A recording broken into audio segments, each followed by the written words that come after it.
All right. Well, good morning, everyone.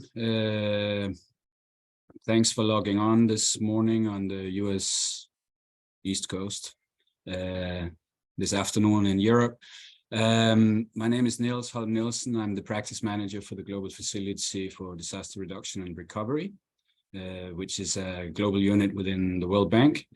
We here today joining to talk about what we call our Digital Earth Partnership. It's an exciting new phase of a collaboration between the World Bank and the European Space Agency that aims to unlock the potential of digital technologies for smarter climate and disaster resilient development. I would like to welcome you all to join this conversation. We have both technology partners with representatives of the European Space Agency and national space agencies engaged in Earth observation, as well as what you can think of as the demand side practitioners in disaster risk management and some of GFDRR's development partners. I also want to welcome some of the universities and educators that we are working with that are joining the conversation today. Making risk information more available, accessible, and actionable is at the heart of the global strategy for disaster risk reduction as the first priority of the Sendai framework. It's also a strategic objective for us at GFDRR. Of the approximately $150 million in our core program covering more than 300 grants GFDRR donors have funded, and which you can look up on our website. Over 70% of these are linked to the Sendai priority number 1 for better understanding disaster risk. However, only half of those activities are focused on promoting open access to risk information. So as we harness new sources of data and digital opportunities, so too do we need to consider the sustainability of these interventions and how to connect these services to our clients' recurring demands, ensuring equitable access and maintenance of the data and affordability to scale up. So that's why today, although we will hear from across our Digital Earth partners, the talks will focus primarily on the demand side and the question approach to ensuring scale and sustainability. So I'd encourage you to post questions in the chat, and we hope to have a good discussion session following the presentations. And for those GFDRR partners joining us in Washington in May, we will have a further opportunity to engage in a strategic discussion on this topic. So I'll now hand it over to our Digital Earth team lead, Edward Anderson, who will also serve as your moderator for the rest of the conversation this morning. Edward, over to you. Thank you very much, Niels. Good morning, everyone in the US, and good afternoon in Europe. My name is Edward Anderson. I'm serving as a team lead within GFDRR, but today we plan the first half of this event to present from both the sort of supply side of space. So I will hear from the European Space Agency, and I will walk you through some of our global strategy on how we try to aim for sustainability and scale. And we'll hear about projects and practical implementations. And then also from our capacity building and skills transfer partners, the Resilience Academy. And then we'll have a discussion in the second half. So please do post questions during the first half as you hear, and we'll try to facilitate a good conversation. We'll begin with the space segment. So I would like to invite Alex Chunet to share his screen. Alex is a European Space Agency Earth Observation Specialist, and he is seconded to GFDRR and represents ESA at the World Bank. Over to you, Alex. Thanks a lot, Edward. Just to double check, can you see my screen right now? Yes, I can. Okay, Good. Amazing. Thanks a lot indeed. So for quickly introducing me, I'm Alex Chunet. I'm the European Space Agency representative to the World Bank, hosted by GFDRR and within the Digital Earth Partnership team. So the idea for me today is to quickly present the ESA GDA program as core component of the ESA World Bank partnership, which was somehow also at the genesis of the Digital Earth Partnership and is a fundamental component of the deployment of its activities. Therefore, in order to understand really the work of the Digital Earth Partnership, it is essential for me to tell you first about the GDA program, as both programs are connected, complementary, and essential pieces to achieve a common objective. So first, to set the context, I wanted to quickly mention the type of data and technologies we're talking about. There are two ongoing digital revolutions currently happening today, and that allow an exponential growth in the use of satellite data and associated applications. These two revolutions are firstly, the increasing availability of Earth observation data itself, which provides global coverage of the Earth at regular intervals, allowing them to be used on a large scale at relatively low cost. And the second revolution would be AI, which is an increasingly viable and promising solution due to new techniques related to big data and cloud computing, allowing the rapid analysis of gigantic volumes of data. So as such, Earth observation, thanks to those two revolutions also, is increasingly becoming a fundamental tool in the design, delivery, and evaluation of investment projects. And this applies to a wide variety of sectors, including agriculture, environment, disasters, climate change, and urbanization. And you can see some examples here that I won't go, I would cover in details, but that gives you an idea of the many different applications that we're talking about. However, to release the potential of Earth observation data and services, different dimensions must be addressed, which we can call the 5 A's: availability, accessibility, awareness, acceptance, and adoption. So there have been tremendous advances in the availability and accessibility of Earth observation data over the past few years, with huge volumes of imagery and derived products that can now be accessed in open or through commercial providers. And of course, I would like to quickly mention the Copernicus program, through which 250 terabytes of Earth observation data is being delivered daily to society. As we know, however, achieving greater availability and accessibility of Earth observation and geospatial data is not enough, and we must continue to work together to increase awareness and acceptance and adoption of those technologies. So in order to do this, the partnership between institutions that have the technical expertise and others that come from the development finance sector is crucial. And this is why institutions such as space agencies and the European Space Agency, for example, have an important role to play. So therefore, the ESA has been partnering with development banks through different programs over the years. This started with EOWELL from 2008, which was really about raising awareness and those first steps I was mentioning through small-scale demonstrations. Then there was EO4SD from 2016 that has been more about consolidating requirements through regional demonstrations. And right now, since 2020, we are currently in the GDA, the Global Development Assistance phase, which is a program really dedicated to the mainstreaming and transfer of Earth observation into operational working processes and financing. So there are currently 14 participating states funding the activities implemented under the GDA program. You can see that those include some of the main members of the European Space Agency and most of the main members of the European Space Agency. And thanks to the states, it has mobilized a total of 34 million of euros of funding channeled through the GDA program, the Global Development Assistance Program. The program, as you can see, is structured in different activities, including 8 ongoing thematic clusters and 4 upcoming. And for each of those, ESA has recruited a consortium of companies and given them the mission to support World Bank teams and projects in the design and implementation of fit-for-purpose Earth observation tools and services. So currently, to give you a broad idea, the program is supporting 44 World Bank projects in 34 countries. And when it comes to what is related to GFDR, there are around 75% that are directly related to GFDR priority topics. So that gives you an idea of how the portfolio is structured right now. This is, of course, an ongoing effort that will keep growing.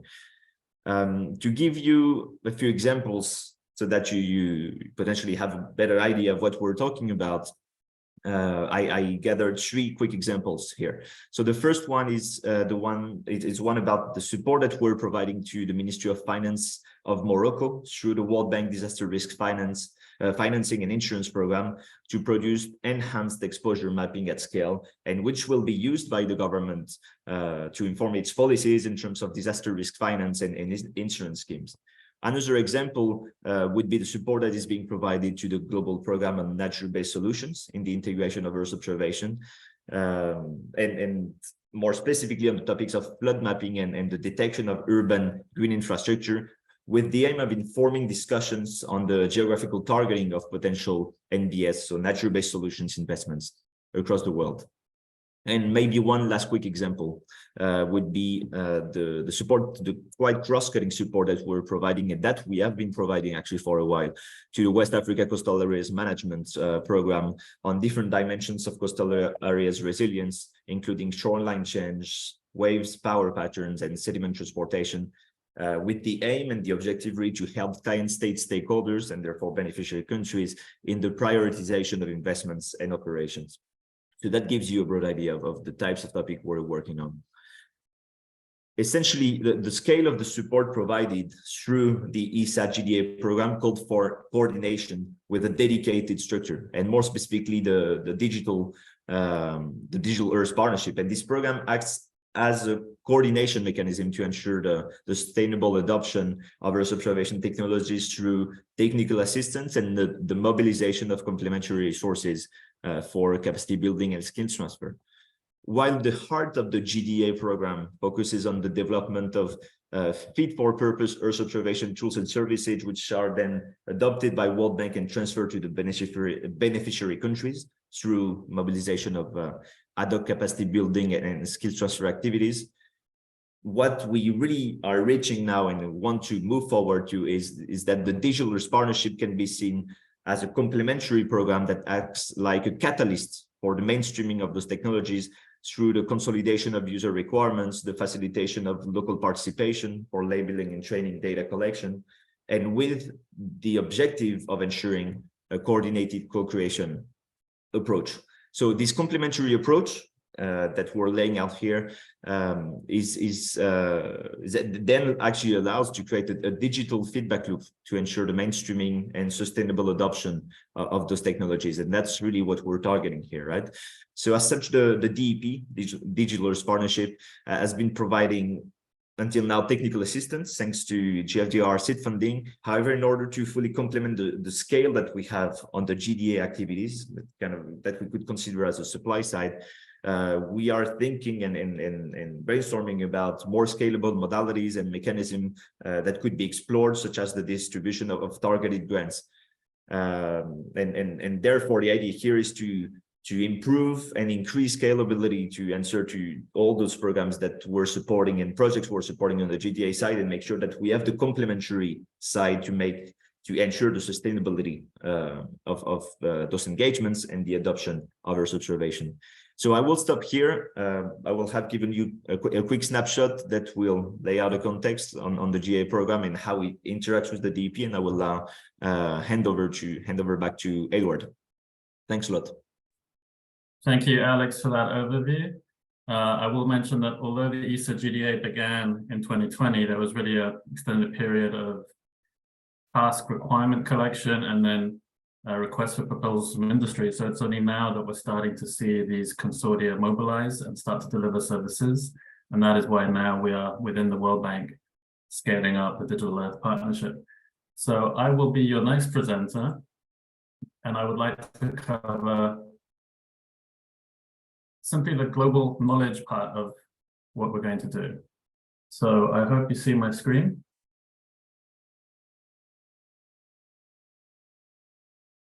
Yeah, but we can see the PowerPoint. Yeah, now it's perfect. Super. Thanks very much, Alex. So the way we've structured the program is in three pillars. The global knowledge piece I will present now. The partnerships is really all of us, but it's both partnerships with space data providers, the supply side, and also on the demand side and the capacity building side. So education, universities, and other practitioners. And then our portfolio of operations, which are really looking to facilitate the scale up and the sustainable adoption. And what do we really mean by that? So for me, this picture sort of summarizes a little bit our conceptual theory of the change we're trying to affect. Traditionally, risk information has been financed as a sort of expert-centric, quite expensive top-down process. We advocate for robust scientific-based models of our environment and our socioeconomy, whether it's the hydrology, the natural assets interacting with our landscape, And we developed these robust scientific models that are usually very high quality, but they are limited oftentimes by weak, missing, or out-of-date data sets that feed the models. And it's usually the responsibility of the client and the World Bank to try and get adequate data. Now, this is difficult to scale if you then want to go to secondary cities, or if you want to update the model, if you rely on these experts. And we saw, especially during the COVID lockdown, it was very difficult to send teams in. And so the challenge of updating things like risk assessments and the challenge of being able to evolve something quite complex like an urban flood risk model is very much a data-centric problem and a complexity problem. So what we're really looking to do is not so much replace the expert, but augment them very much. So we heard from Alex about these two digital revolutions: the supply of Earth observation data sets, more variety, more resolution, more frequency. And the great advantage of Earth observation is that at scale, it's cost effective, it's also standardized, it's trustworthy. So it becomes a very good foundational platform on which to collect core data and on which to then build your analysis. And AI's promise, there's a lot of hype, but we expect that very much in the future, automation of insights, the classification of key assets, the labeling of those assets, the derivation of decision support can be automated. And this can drive both customization as well as automation and lower costs. But to really make it actionable and relevant in the context in which we work, we really believe that the key piece is integrating this with local participation. So bringing the human into the loop is essential for that local context to really make these global tools relevant at the local scale, the customization, the validation. And even if the tool is already adequate, it's also essential for the involvement and participation to build that momentum towards advocacy and action. So we think these three are key parts of our strategy. And then at the global level, we're investing in the enabling environment. So digital public goods is a term that hasn't been commonly used historically. I think typically when we think of global knowledge, we're really putting out reports and guidance materials, but we very much want to advocate for the fact that the data sets, the standards, the open source tools, the curricula themselves, the metadata are all forming a very important part of this global digital commons within the DRM space that allows for the reuse and the sustainability of many tools. So this publication was produced in collaboration with the UN Office for Disaster Risk Reduction, and it's a primer on what are digital public goods in disaster risk reduction. And if you're interested in the copy, do let us know afterwards. So I mentioned data sets themselves can be considered digital public goods. This is an example of a collaboration with German Aerospace Center DLR called the World Settlement Footprint Evolution. And I do believe we have some of the technical experts from DLR on this call. So in the discussion, feel free to post questions. But this is a product that was developed derived from Copernicus data. And the original version was every 5 years mapping the urban change across the world. And this is very useful to see spatial patterns, patterns of informality, patterns of growth. And in the image, you see Nairobi's built environment, color-coded for the age of the buildings that they were built, going back to 1985. But if you look at 5-year increments, this is limited in its risk reduction planning applications, because a lot of the urbanization happening in Africa is happening very fast and often in an unplanned manner. So you may find some communities and neighborhoods in peri-urban areas growing at 20% per year. This was the case in Dar es Salaam, where I was living for 8 years. And so every 4 years, this community is doubling, and you wouldn't see that on a 5-year increment. And very much the master plan from Dar es Salaam was already more than 10 years old. We saw also in Zanzibar that the housing, the national housing baseline was derived from 2003 aerial imagery. So our ability to anticipate future growth and to prevent risky development happening right now is limited by the age of data. And hopefully we're all aware that investing in prevention is far more cost effective than trying to correct a risky development after the fact, where you need to invest in resettlement or structural mitigation works for things like landslide prevention and flood risk prevention. So what we're able to do with DLR is collaborate with them to have a much more up-to-date product from 2019 and demonstrate that it could be actually updated every 3 months. So very high frequency of refresh, very more relevant timeliness, and enhance the product with features such as three-dimensional information, impervious soil information, which is really important for things like rainfall runoff and flood risk assessment. And this is available globally. So it becomes a really useful tool for tracking the shifting concentration of risk around the world. Where are cities building up in risky areas? And what is the contingent liability, the probable losses we might expect to see in the future, and how can we prepare for that? Another important part of our global knowledge program and harnessing these tools is the guidance on ethics around AI. I mean, we're all excited about the hype, but what I've seen, and I was recently a proposal evaluator on a Microsoft Climate Change and AI grant call, is even the scientific community has quite a limited grasp of the breadth of issues concerning bias, harm, privacy, and other ethical considerations. And so we've put out this quite robust piece, collaborated with Deltares from the Netherlands, which is a global flood risk group center. And this is, I think, quite a comprehensive primer for the many, many sources of potential bias in the models and how to mitigate them and how to be transparent about them. So it goes way beyond simply digital divide and privacy concerns, which are important to us, but very much trying to address issues like explainability. How do we manage an AI-based model as opposed to a scientific model, which might be more intuitive, more explainable, and people may develop more trust in it if they know what's going on? And what are the tools and skills that need to be transferred in order to qualify an AI model? How do we know when it's fit for use and when it is not? And these are really important questions that I think the whole international development community is grappling with. So I highly recommend this paper as well. Other examples of digital public goods and global standards. So we've been also collaborating with the risk insurance and reinsurance industry, and through Swiss Re Foundation, which has provided a grant. We will hear later about the Climate and Disaster Risk Fellows, but part of that is to support a risk data library standard.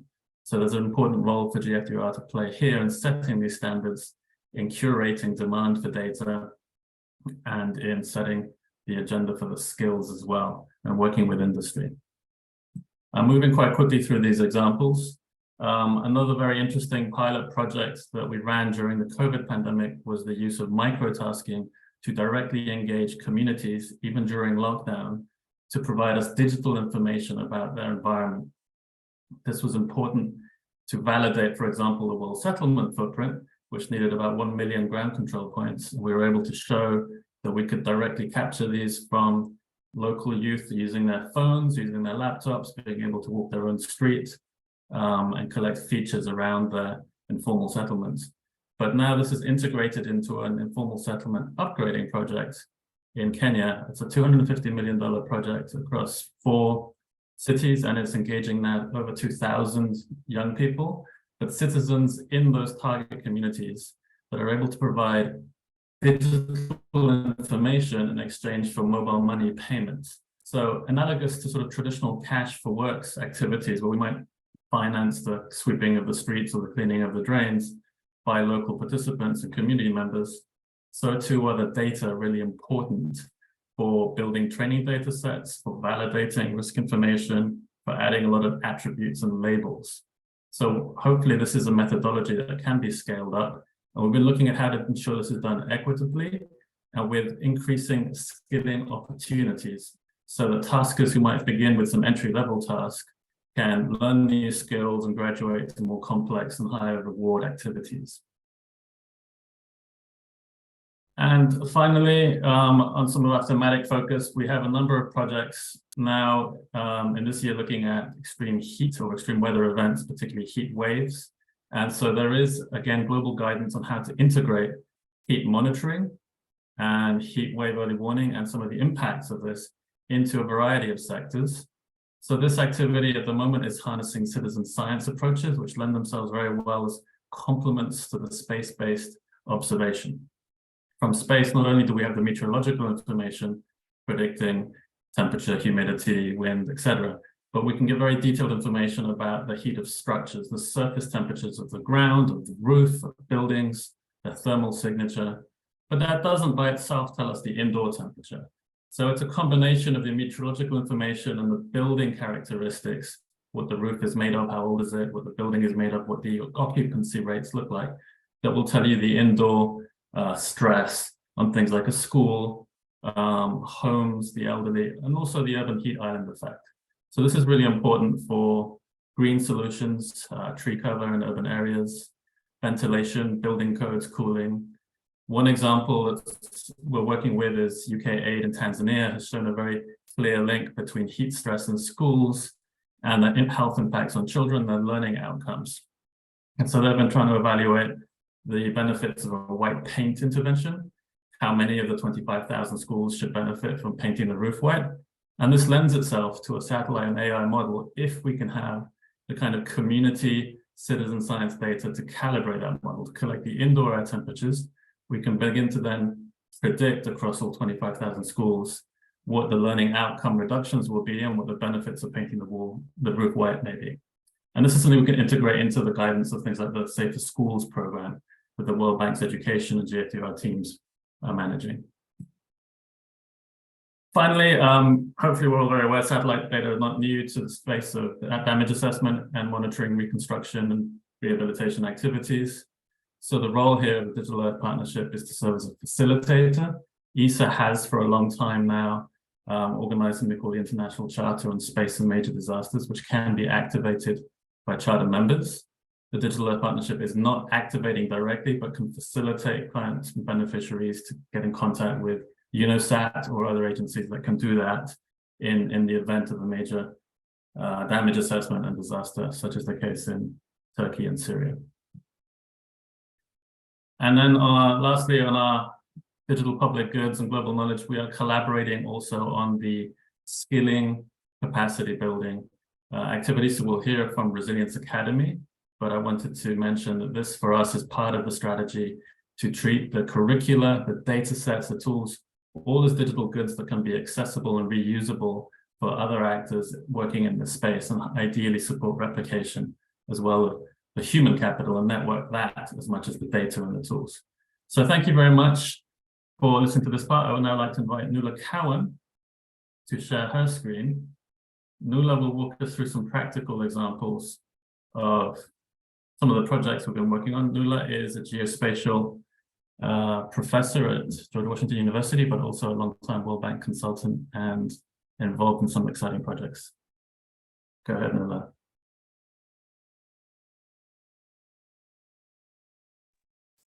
So can everybody hear me okay and see the screen? Yes, I do. Thanks. Okay, good to go. So good morning and good afternoon, everybody. My name is Nuala Cowan, and I'm a disaster risk management and geospatial consultant with the Digital Earth team here at GFDRR. So I'd like to introduce a number of our projects that exemplify the approaches that Edward has just spoken about. As we all know, as urban populations continue to grow, managing that growth in a way that builds resilience to natural hazards and climate change adaptation, it requires information or data, detailed data, geographic data on that urban environment. We need to pinpoint hazards. We need to determine the risks that that city and its population faces. So within the context of that challenge, I want to introduce, just one moment, the Open Cities project. Is that changing okay for everybody there? Okay. So the Open Cities project began in Southeast Asia in 2012 with the cities of Kathmandu in Nepal, Dhaka, Bangladesh, and Batticaloa in Sri Lanka. And the approach revolved around the co-creation of open geospatial data in coordination with a multitude of stakeholders. So as a convening force, this data was collected to address a disaster risk management problem statement, but this problem statement was developed and refined in conjunction with all those local stakeholders, so community, government, academia, so that they would both have ownership of the process and the data, you know, classic bottom up rather than a top down approach to that data collection. Then the data collection itself was done in collaboration with the local community.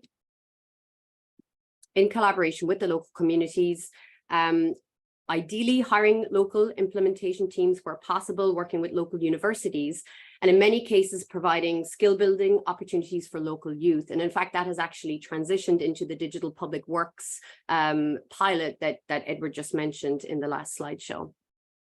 And Alex, in his presentation, he mentioned this idea of catalyzing, and Open Cities was created to be a catalyzing effort. In many instances, Open Cities projects focused on one community or one area or neighborhood within a city. It wasn't a citywide approach, but the idea that you were exposing government stakeholders, government technicians, and communities to the idea that this could work, then it was something that could be taken on from there. One of the other key aspects of Open Cities was the idea that the project and all the data that was collected was pushed and shared on something called the OpenStreetMap platform. Some of you are possibly familiar. It's like the Wikipedia of maps. And this is an example of a very successful digital public good. So Open Cities Africa was another iteration of this project that we launched in 2018. Targeting the African region. We started with 12 cities, and this grew to 16 by program completion. And as distinct from the approach in Southeast Asia, we decided to adopt a cohort approach here. And we built the program around 3 regional knowledge exchange workshops. So every city was working on the same kind of data collection timeline. But this idea of working as a cohort, it allowed us to convene government stakeholders and local implementers from each of the cities at key junctures in the project so that they could work on program design, on technical training, and they could do so together. So they were kind of building this peer network. And it also presented the opportunity for the cities to present their work on a regional stage, which we did at a conference called State of the Map, which was hosted in Abidjan. So again, this idea of peer-to-peer learning and the beginnings of a regional network around this type of approach to data collection and knowledge building, that was a really, really strong theme. And as you can see here, we collected over 1.5 million pieces of data that were pushed to the OpenStreetMap platform. We trained hundreds of people, engaged thousands of citizens across the various different communities. So I'm going to move on a little bit and talk about some of the projects that we're working on currently in the Caribbean. So GFDRR has a long history of interventions with geospatial components in the Caribbean, but DEP as a group, our first engagement in Latin America and the Caribbean was another iteration of Open Cities. And this time it was with a smaller cohort of 4 cities, Tulum, Mexico, Jamaica, St. Lucia, and Dominica. We use the same approach as the predecessors, but in this instance, it was actually funded by the Swiss Re Foundation with the DEP team in a guiding role. So that was kind of a departure from our previous funding mechanisms where we had a partner involved in this. So these engagements, they transitioned into the development of a new project called Digital Earth for a Resilient Caribbean. So in dialogue with regional agencies such as SEDIMA, the Caribbean Disaster and Emergency Management Agency, and our World Bank clients at the island level, it really became apparent that the proprietary nature of geospatial data in the region, coupled with a low capacity for maintenance and continued collection of that data, it was really frustrating the ability to successfully meet data needs and technology training needs when it came to urban and disaster risk management. So the new project that we embarked upon, the goal was to ensure that we could use big data and EO-derived data sets, and any of those that were introduced to the region could be worked on locally, managed locally, and updated sustainably, and all the while improving on the exposure data sets for pre- and post-disaster planning. So the idea of this project, it has a really strong capacity building component. Will offer skill building opportunities in geospatial technology, in data science, focusing on urban and environmental sectors. So we're going to look at desktop digital skills, such as imagery interpretation, digitization, a certain amount of data science, as I said already, and we'll also revisit simple field surveying techniques. And this training will pay particular attention to eligible government departments and educational institutions. Now, this particular intervention, it progresses a little from our traditional open cities methodology in that it starts to look at the feasibility of machine learning and AI to extract some of this information from high resolution imagery. And if this is successful and with the right training, this data collection approach has the potential to be more sustainable and more scalable and not always exclusively reliant on TA interventions that require field work. So the last project that I'm going to mention today, Edward already introduced it, is our new Climate and Risk Data Fellowship Program. So this is our newest initiative. It involved the recruitment of 7 international data fellows that have been partnered with World Bank projects to provide operational support around data and analytics. And the objective here is to really push the dial in terms of the use of data science and climate risk analysis and the promotion of open data standards within World Bank projects. So Edward already introduced the Risk Data Library. So just for a little bit more context, the Risk Data Library grew out of in-depth community consultation on improving access to risk information. And its overarching purpose is to support disaster resilience by making risk data easier and more effective to work with. And what came out of this was something called the Risk Data Library Standards. And it's an open data standard that provides a common description of the data used and produced in risk assessments. And this includes hazard and exposure data, vulnerability data, and then modeled loss or risk data or impact data. So I see some of the fellows are online with us here today. Out of over 100 applicants in a very competitive process, we selected 7 fellows. This team was selected based on their knowledge and skills in disaster and climate risk data, as well as in their interest in working on initiatives in their home countries. And indeed, 6 of the 7 fellows are working on projects in their home countries, and one of our fellows is working directly with the project in the Caribbean. This team is working on a range of topics from hazard assessment and profiling to working with exposure data sets, climate change vulnerability, to actual machine learning models for data generation. So it's a very, very broad spectrum of topics, and we don't have time to introduce it today. But during the course of this fellowship, the fellows will receive training and hands-on support through the project. They also will do peer-to-peer training. And we hope that this project will not only help with their own professional development as climate and risk data experts, but that their contributions would also help to improve and accelerate climate risk analytics, especially from the perspective of data standards within our World Bank projects moving forward. So that is all from me from today. Thank you, and I'll give you back to Edward. Thank you, Nuala, for that overview of the different projects and activities. There's been a lot of information so far, but we have one more presentation to go. But for this one, we would like to introduce a video. So I would like to ask my colleague Jorge to line it up before we then invite Professor Nina Kaiko to give her comments and remarks. So we have a 3-minute video for you about the Resilience Academy experience in Tanzania, which is a project that was set up in 2017 to 2023. So over to you, Jorge, if we can get that video playing. Thanks very much.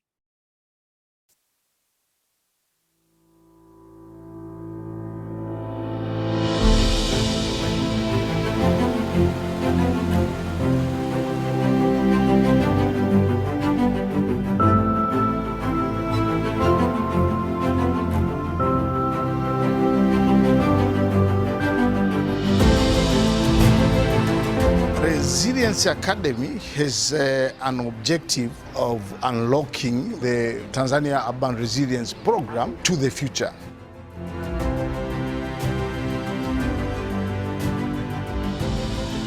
The Resilience Academy started really as a concept to build capacity and long-term sustainability for new tools and methods in urban development and urban climate risk management.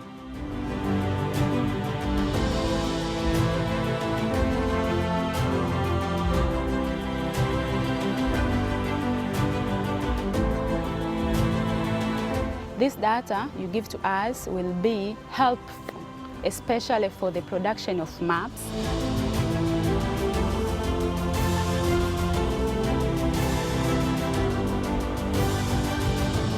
We are able to identify the challenges which face the communities.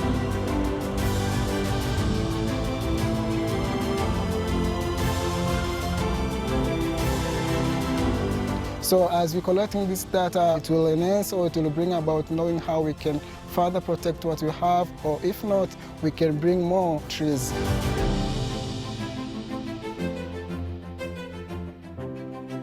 I use this GPS receiver so it's getting information about tourism activities, and also will help even the community to understand their area and how they can get services and where.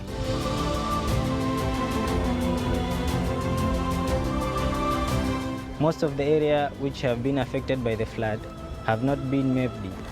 The drone pictures, when they were taken, they are just pictures. We have to orient those pictures to the ground using these ground control points. So microtasking is basically breaking down a big task into smaller tasks that can be done by more people faster. My interesting is data science. I love data, I love information. Now they get to apply what they learn in actually real life. And it's a very good feeling when you see that you have made an impact to the society.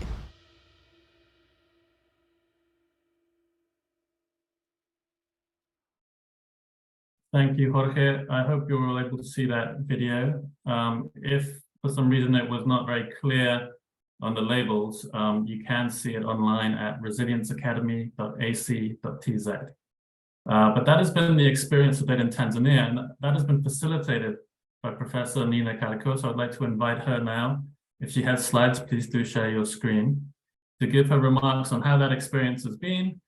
Why are you partnering with Digital Earth Partnership, and what the future holds? So over to you, Nina.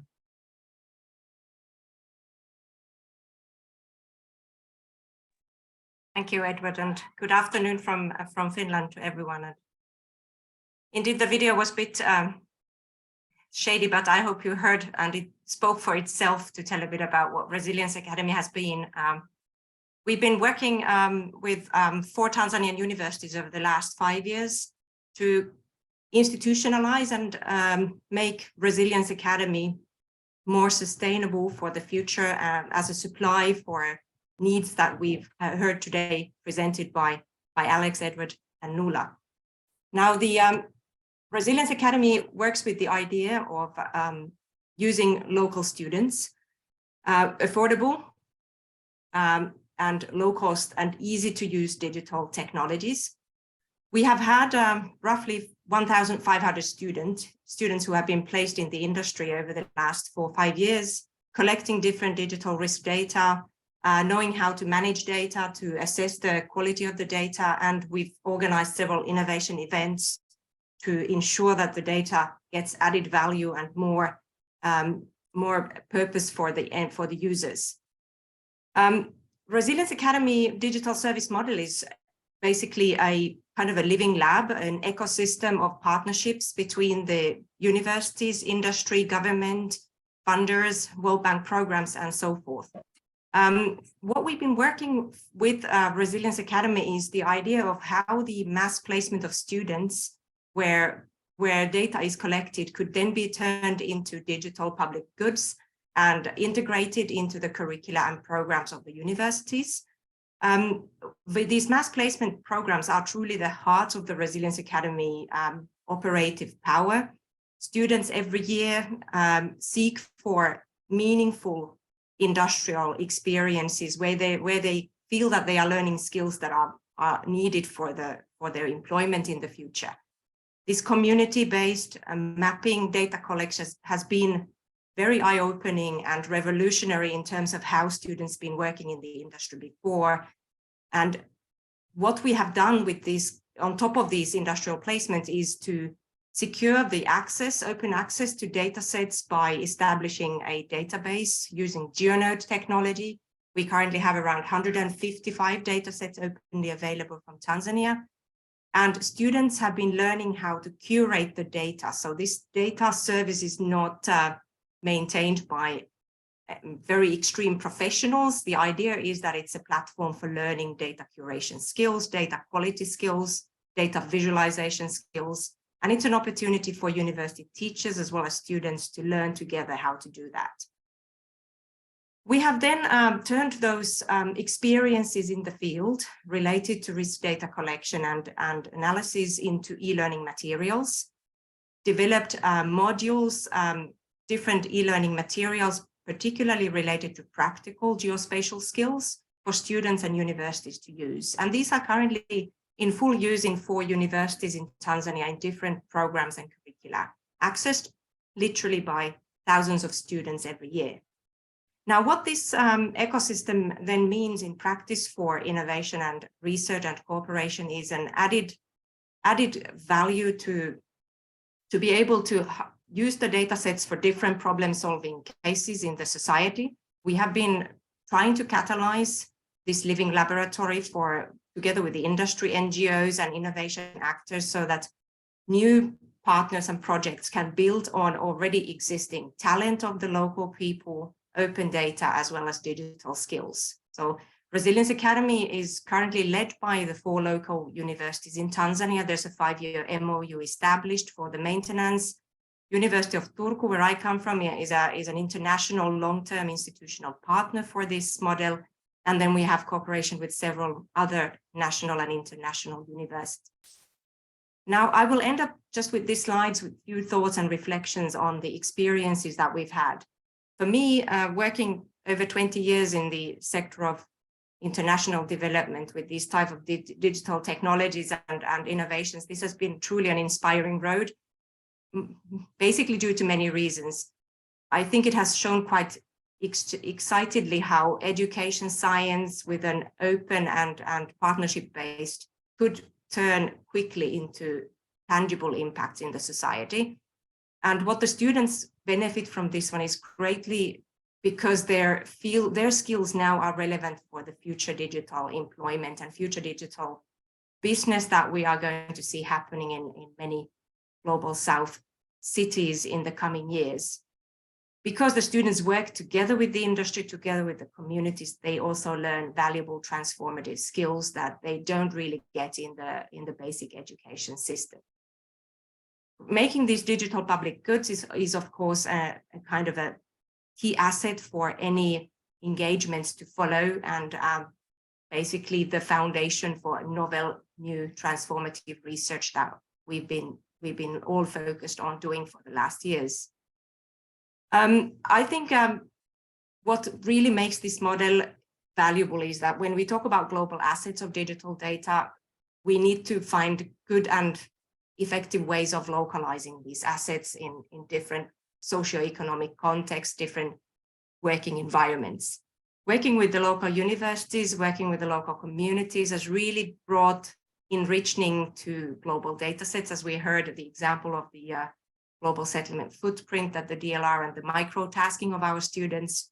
It has really been like enriching process where transferability and scalability is possible. To me, it's also quite exciting to follow how this cooperation forms new ways of South-South cooperation. I would be really eager to see our Tanzanian colleagues to be able to transfer their knowledge to other countries, to share their experiences, to give advice. How do you actually build this? How do you institutionalize and make it sustainable?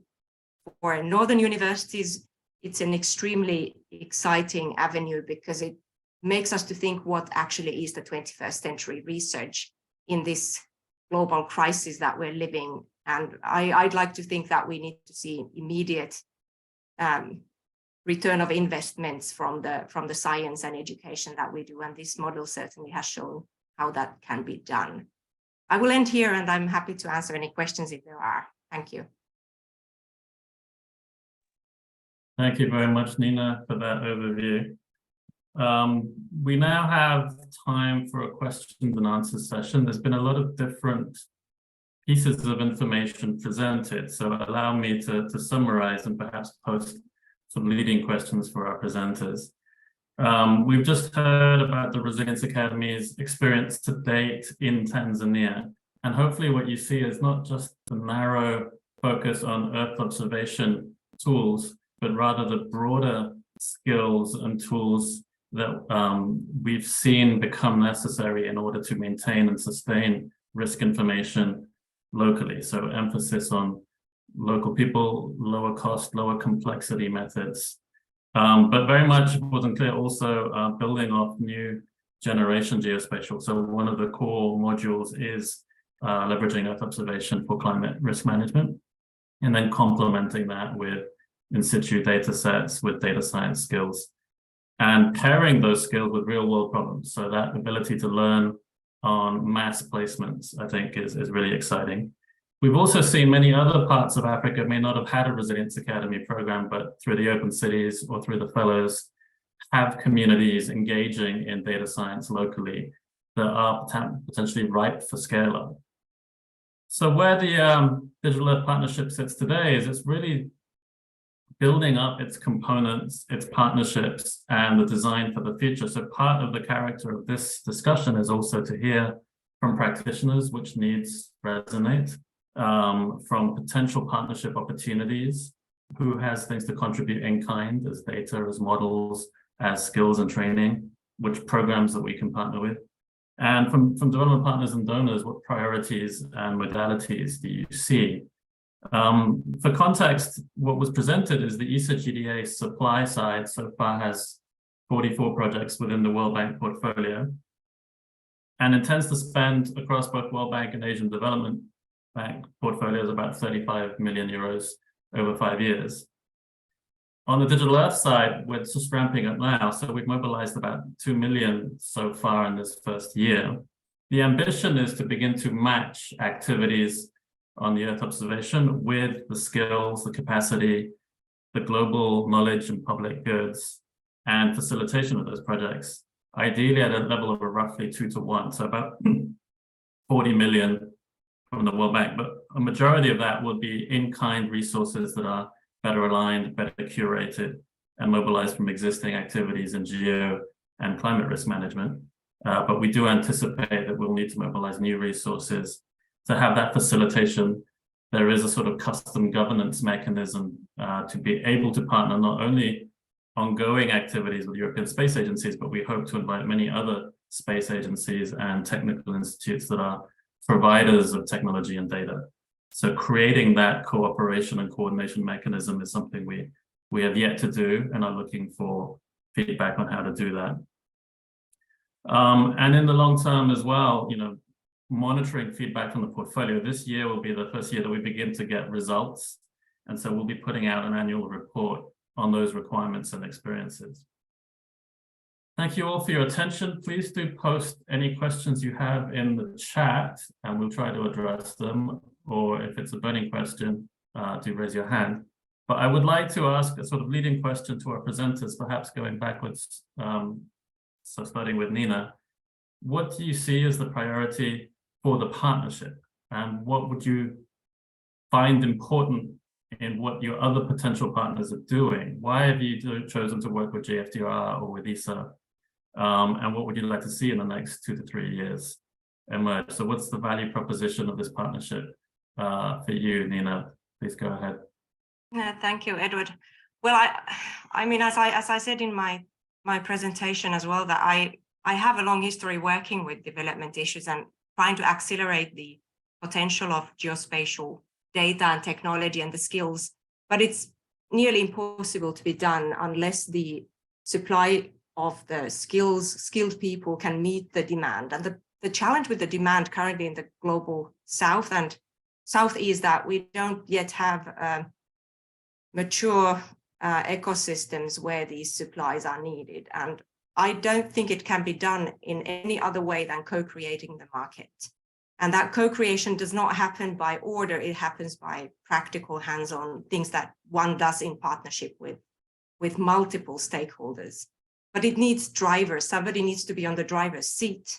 I see GFDR being a very powerful, due to its many linkages to operational side of the coin, to actually accelerate that co-creation of the digital work market. And at the same time, universities are badly lacking behind in terms of what type of education they should focus on when we would like to operationalize the next generation graduates for jobs which they can earn money, they can make impact to their societies, because what we see is a highly motivated youth to make difference, but they are lacking ways to do that. And Resilience Academy has been a really big opportunity for them. But what we need to work on hard is to make sure this work market exists after we've got all this talent around. So projects need to be leveraged to use the opportunity. And I think GFDR has capacity to do that together with the partners on site. Thank you, Nina. Nuala, if I may ask you to perhaps wear your George Washington University hat and your Youth Mappers hat. We heard Nina talk about how engaged and motivated youth are. How do you see it? Do you see other priorities emerging as well? Do you agree with Nina's comments? Yeah, the whole concept of youth mappers, which, just for those who are not aware of what it is, it's a global network of university student chapters. They're all volunteer groups who work on data collection around disaster risk management issues or development issues. A lot of them are geographers, but they may be engineers, many different disciplines. And they do this as a club because they're interested in this. They want to work on challenges in their local community. And it kind of came out of a service learning environment that we have at George Washington University, you know, very similar in ethos to the Resilience Academy, that students learn best when they have an opportunity to apply what they're learning to real world problems.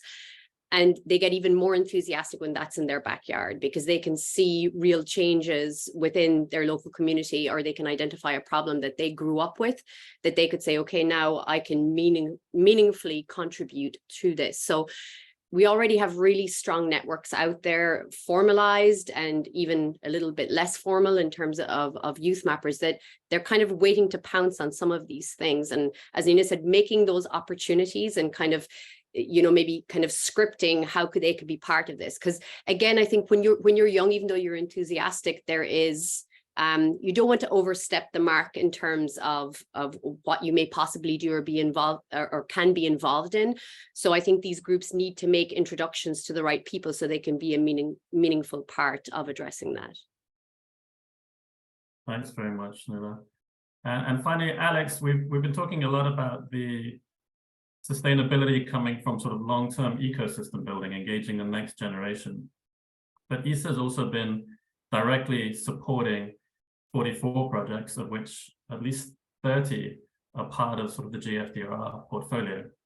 And in the welcoming remarks, our manager Niels mentioned that, you know, in the core program of projects that are presented online, over 200 are actually linked to risk information. So, and I would argue every project needs to be risk information informed. And, you know, 2/3 of the World Bank's financing is intended to be climate smart financing. So we're ultimately looking at an addressable market of the bank of $40–50 billion of financing a year that needs to be climate informed. But if we just look at GFDR's portfolio, we do need to 10x the number of projects we can facilitate from the ones receiving direct benefit from ESA. So I guess there's a two-part question for you is, you know, what is the value for ESA to partner with GFDR on the global development assistance? And how do you see the next few years playing out to maximize the reach that we can have and the impact with these resources? That sounds good. Thanks a lot. Thanks a lot, Edward. So I think it comes back somehow to this coordinated approach I was mentioning, right? ESA is in the position and has really the expertise in the development of tools and services that are fit for purpose, that really answers to the right questions when it comes to the development operations. But when it comes to really ensuring the sustainable uptake of those tools, the adoption, the mainstreaming, and the integration in the processes within the bank and within the beneficiary country, that's where definitely ESA needs to collaborate and coordinate its action with GFDR and the DEP more specifically, because it's only by combining this kind of technological developments and organizational change approaches that we'll be able to to really achieve this goal. And that comes back to what Nina and what I were really mentioning about building on local participation, on co-creation approach, and really having something that is not only top down, but that is this digital feedback loop. So when it comes to the perspective and where we want to go towards,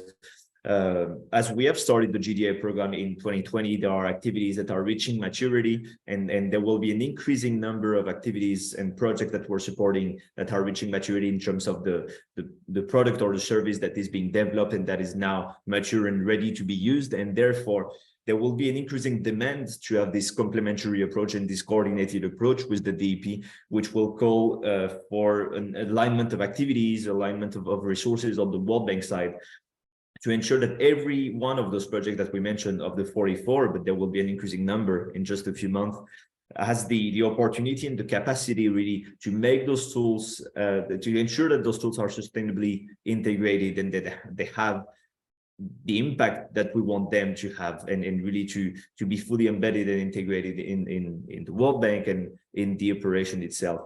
So I would say that the perspective is really to answer to this demand, and us right now today, this discussion is also about how can we better prepare to answer to this increasing demand and for complementarity that we will have in the next few years, so that we can fully answer to this need that will be generated. So I think that would be it. Thank you, Alex. I do have a question from the group now. This is from Young-Hun Lee, that I think it will be directed to you, Alex. In general, what is the data that European Space Agency is collecting? How frequently is it gathered? How accurately does AI forecast based on the data? Any examples? You gave some examples, but perhaps not a lot of detail. We didn't really dive into the space Earth observation side too much today, because the focus was very much on GFDR's activities and the complementary elements of supporting EO, but some detail requested here, Alex, if you don't mind. Sure. So regarding the European Space Agency data, essentially a big part of it is this program that we call the Sentinel constellations, and all the constellations that are sent into space by the European Space Agency to collect data are public and open, so you can freely accessible to the data. This is open, and regarding the frequency, this can go as low as just a couple of days between two different images, right? So that's quite high frequency and with quite high resolution, up to 10 meters.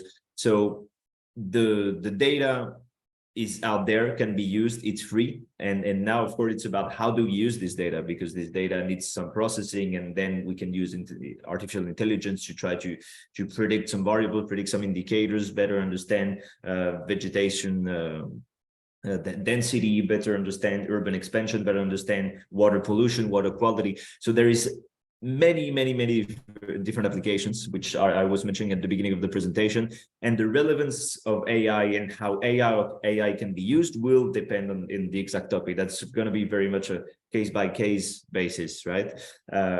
However, something that is important, of course, is that in many of those AI models, which were mentioned in the question, there will be a need for training data, and training data we know is scarce in the global south, and that's also something that is, I would say, a fundamental dimension of the work with the DEP. It is to see how we can leverage kind of innovative approaches and projects to access more of this training data and feed those AI algorithms that will be able to give you much better and robust insights from the imagery that is already available. So happy to take this conversation forward on the side with the person that asked the specific points, but it's complicated to answer very specifically because it really depends on the actual topic that you want to tackle. Thank you, Alex. So we have another 20 minutes or so online. I know that not everybody can stay, so perhaps I take this opportunity now to encourage you to post questions in the chat. But if you need to leave, some housekeeping. We do intend to make these presentations available on our website, which is the gfdr.org/digital Earth partnership. And the video may or may not be available. I'll have to check on that. I have included my contact information at the end of my presentation, and Nuala has hers at the end of hers. But I do know that ESA GDA and Resilience Academy, collection of universities, may be interesting partners for you in their own right, separate of joining a Digital Earth partnership. So perhaps a question for you, Alex, and Nina as well is, how do people get in touch with you? Where should they go if they want to know more about your specific program, but don't necessarily need to engage via the World Bank? So if you don't mind sharing that information now, we can go back to questions in case people need to drop off. So perhaps first Nina and then back to you, Alex. I can put on the chat in a few minutes a bit more contact information, but resilienceacademy.ac.tz is a web page where you can find things. Myself, you can find via Googling, but I will put my contact information from the University of Turku available in the chat in a few minutes. Just a moment. Thank you, Nina. Regarding ESA, thanks. Regarding ESA, I guess the main topic of interest here would be the GDA program, the Global Development Assistance Program, and people can type ESA GDA in Google, and that would be the first thing. But in any case, I will also type right now in the chat the link to the actual website, and on this website you'll find all the information about the different activities we're implementing, what are the different stakeholders, and the different initiatives and partners that we're dealing with.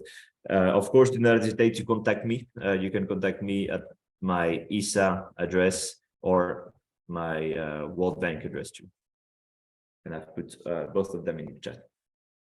Thank you, Alex. So with those housekeeping issues hopefully clarified, I did want to come back to that question about how accurate does AI forecast? And I think you correctly mentioned that's very case-by-case specific, but if I give a slightly less technical response and more from my experience working across sub-Saharan Africa, 4 or 5 years ago, we worked with some satellite observation companies to use AI to try and see if we could count the number of new building structures every 3 months, because this was a really big challenge. This was in the case of Greater Dar es Salaam, which was experiencing unplanned growth. Around 80% of the growth was informal, and the whole city was growing about 5% per year, but I mentioned some neighborhoods are 20% per year. And it was sort of the emergence then just about of daily imaging of the planet by consistent satellite sensors in these constellations. But it was quite tricky in a place like the tropics because of cloud cover. During the rainy season, you may take a photo every day, but it may, for a period of 2 or 3 months, have a lot of clouds in it. So AI has been really useful at being able to do things like stitch together cloud-free mosaics for different applications. It's become increasingly good at automatically detecting buildings, especially larger buildings. And I would say that sort of in the period of 2018 to 2020, we were engaging local youth to digitize images manually, where they would draw the polygon of the building because the AI could tell there was a house, but it couldn't get the shape right. And if you used an AI in a commercial service, it was costing sort of 4 cents per building back then.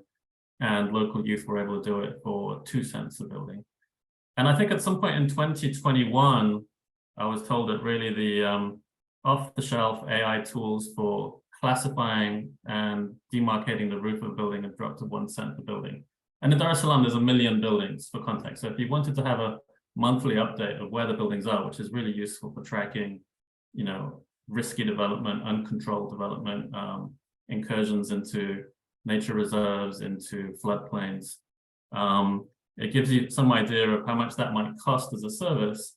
But far from putting those local digital youth out of jobs, I think what happens is it stimulates demand for more context, more labeling, and the AI is only able to become good in Dar es Salaam because it had such a rich training data set of OpenStreetMap information where humans had labeled and digitized all these buildings. So the AI is now superhuman in terms of counting buildings and digitizing their roofs. But the next level we want to go to is now, well, okay, what is the type of building? What is it used for? How old is it?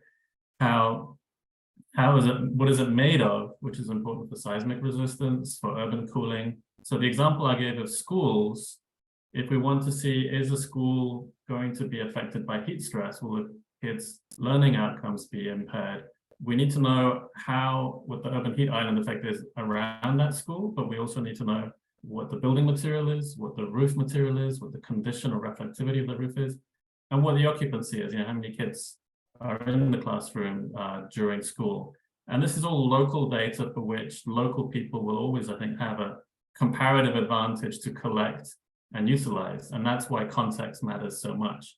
If you try to estimate the indoor temperature of schools across sub-Saharan Africa only using satellite information and AI, it'll be wildly different in terms of accuracy across different countries. And a lot will depend on the quality of the training and how well calibrated it's been, how much of a training data set you've been able to collect. So I think that's one example and one important point. Another, I think, example that I take the opportunity to show that my first direct experience using AI in World Bank projects was with drone imagery, where we mapped Zanzibar's building stock in 2018 at 7 centimeters resolution using drones to replace a 30 centimeter resolution manned aerial survey that was done in 2003. Now, part of the lessons learned was that the top-down, expensive and sort of complex nature of mobilizing an aircraft to pilot, having a runway available, flying Zanzibar, it took a long time, it cost a lot of money, but then the data from 2003's flights were not actually digitized into a national database of buildings until 2009. And they only extracted complete structures. And they had 163,000 structures in 2009. And those structures were already 6 years old in the data set. So in 2015, it was really woefully out of date and not representative of the informal communities and self-built structures, and not really helping you predict where growth is going because it's inherently a backward-looking data set. So this is a big problem for climate risk management because you're only really able to plan and invest in corrective measures. Which communities have grown up and formalized around risky areas, around floodplains, around sort of erosion-prone zones, or in restricted areas, nature reserves, forest reserves, and so on. The drone imagery allowed you to not only very accurately count the new buildings, but to count buildings under construction until you could see foundations of buildings. And because the imagery were made open, we were able to run for free at no cost to Zanzibar or the World Bank an AI challenge to see if we could train AIs to predict, to classify a building, and they were superhuman at this. They could do this relatively easily in 2019. To demarcate the roof print, and they were about as good as humans at that. But it depends on the size of the building. So in Zanzibar, in informal structures, you have very, very small outhouses and latrines and sort of structures that are all joined together. So it's quite difficult even for a human to be able to distinguish what is a unique structure and what is an agglomeration or different patched parts of a roof. But it was also extremely good at being able to identify foundations, which is something where people have a plot of land and they may put down a concrete slab and some walls, but they may leave it 10 years until they can afford a roof and the plumbing. So they're claiming the land, and it's their aspirational dwelling for the future. So this is a really good heat map of future urbanization aspirations. And that allows you to invest in preventative actions because you know where the cities are going to be 10 years from now. And having the AI able to classify that was very much based on having open labeled training that was done by State University of Zanzibar youth as part of Resilience Academy. I can't quote you the costs on that, but I do know that it wouldn't have been possible without that human labeling. So that's my comments on that. I'd like to maybe ask if there's any more questions going back to the chat, or if any of my presenters would like to say something that hasn't been mentioned. I do have a question from Keith. Yeah, go ahead. No, I was just pointing out the same question. Go ahead. Okay, so I was going to get to Keith has a question. Do these volunteers have unfettered access to the data collected both before and after that data is processed?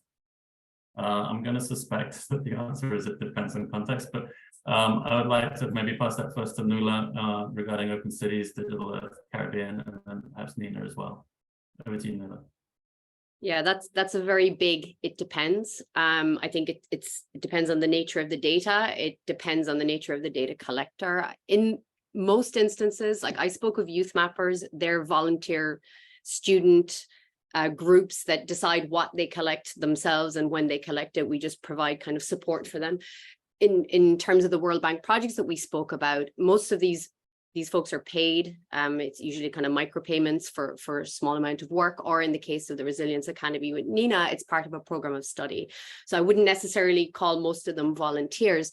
And for each of these projects, you know, there's a lot of concerted effort when it comes to data privacy and data sensitivity. So in many cases, the type of data that is being collected it's based on observation in the field. It's public information, like, is this a school or is this another government building? Is it a community kitchen?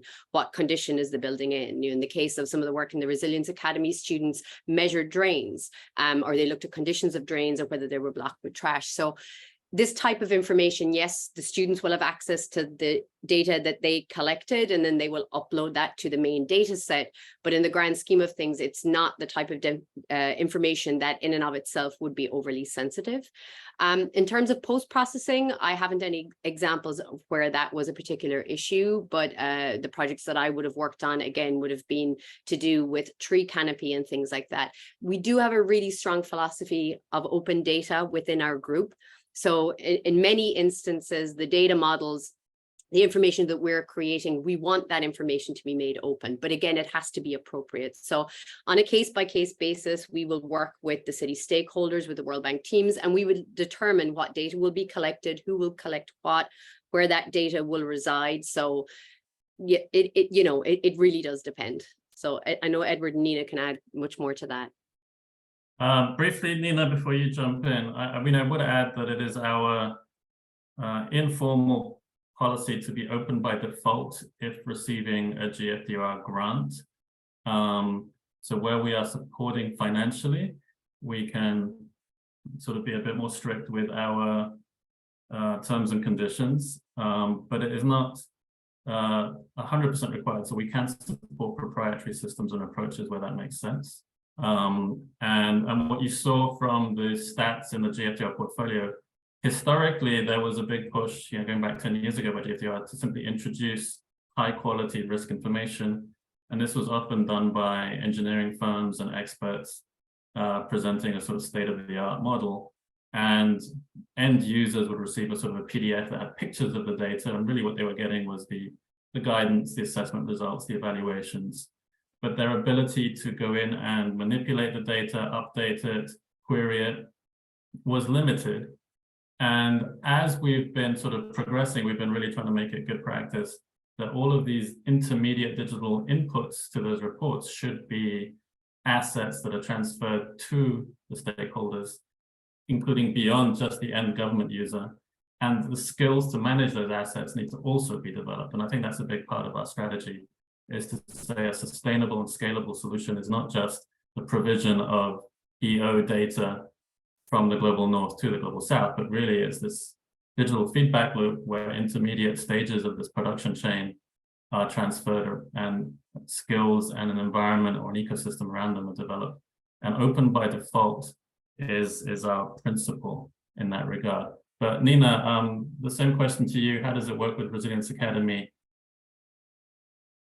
More or less, without echoing or repeating what both of you just said, just to add that perhaps in the Resilience Academy, we even try to increase those supportive structures around the data that would increase the usage and accessibility and findability, discoverability of the data by the students and our team members who have been part of the data collection. We do that simply by linking the data sets into the online curricula and the courses that we make. So technically all the exercises, they are built so that the students will go and fetch the data from the climate risk database or any other open data repository, so that they, at the same time, they then learn how to create added value to the data, which they themselves have been part of collecting, or whether they know that the next generation students next year will, or last year would have done it. So it's like creating an ecosystem of people knowing where to get access to this data. Quite often, openness doesn't mean that people actually know where to find them and how to use them. So the idea and philosophy in the Resilience Academy is to increase these opportunities. The other kind of very powerful way to increase the added value for using the data is to organize different challenges and competitions, which we have been doing. We have had regular data visualization challenge and also more kind of challenge-based learning campaigns as part of another project where we've utilized this data.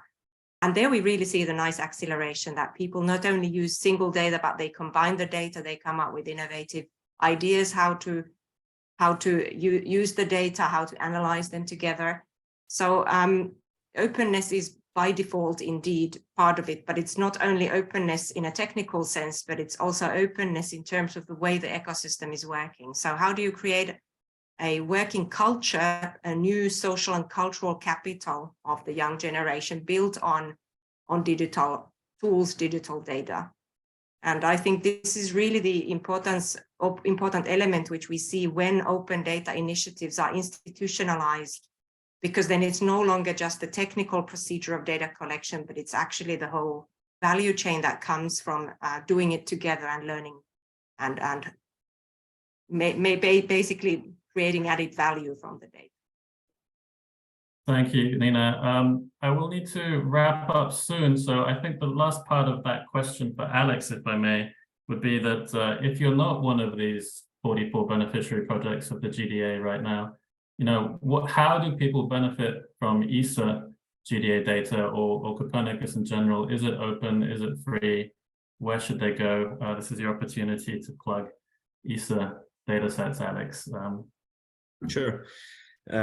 So indeed, I mean, and maybe it's worth clarifying that what we provide through the GDA program is not really data per se, but more tools and services that build on the European Space Agency data. And as I was mentioning, the European Space Agency data is freely available. There is different actually outlets you can access, for example, the Sentinel Hub, where you'll be able to access a lot of data that are from the Sentinel satellites. But if you go on the ESA website, you'll also be able to find all the resources you potentially need. When it comes to the project that we support, there are those upcoming activities that I was mentioning that are open to the World Bank and also other potential IFI, so international financial institutions partners. More specifically, we are right now talking with teams about water topics related to water resources. There will be an upcoming activity on transport and infrastructure, and there's one on health, and therefore we'll support quite a few teams, and we'll be open to, of course, discuss and find new applications and new projects that might need support on those different topics. Yeah, so that's what I would say in terms of what can be provided through the GDA program. And regarding the data, again, it's fully free and available on ESA website and websites such as the Sentinel Hub. So feel free to access it there. Thank you so much, Alex. We have a minute left before it ends. So in wrapping up, I want to thank everybody for their time and attention. We had almost 100 people register. I think we kicked off for the presentation period with 50 or 60 or so. We've managed to hold on to 35 until the end for the Q&A. I know I got several private messages saying people had to leave. In terms of follow-ups, we will make available the presentations on the Digital Earth site on GFDR's main website. But I also want to flag that both Alex and I will participate in the Geospatial World Forum in Europe first week of May. So if you're a geospatial practitioner and you'll be there and you want to meet us, do feel free to follow up. For GFDR partners, there will be a partnership days in Washington in the middle of May, where we'll have more results, more information, more opportunities to discuss. And if you're a potential development partner or donor that would like to get more information, please do reach out directly and we can set up bilateral meetings on this. So this is the beginning of our sort of engagement with stakeholders. We've been organizing ourselves internally for now, but we do hope to hear from you, and I'm very grateful for your attention. So thank you everybody for joining us today. And with that, we'll close it there. Thank you for our presenters as well, who have dedicated their time, especially over the weekend.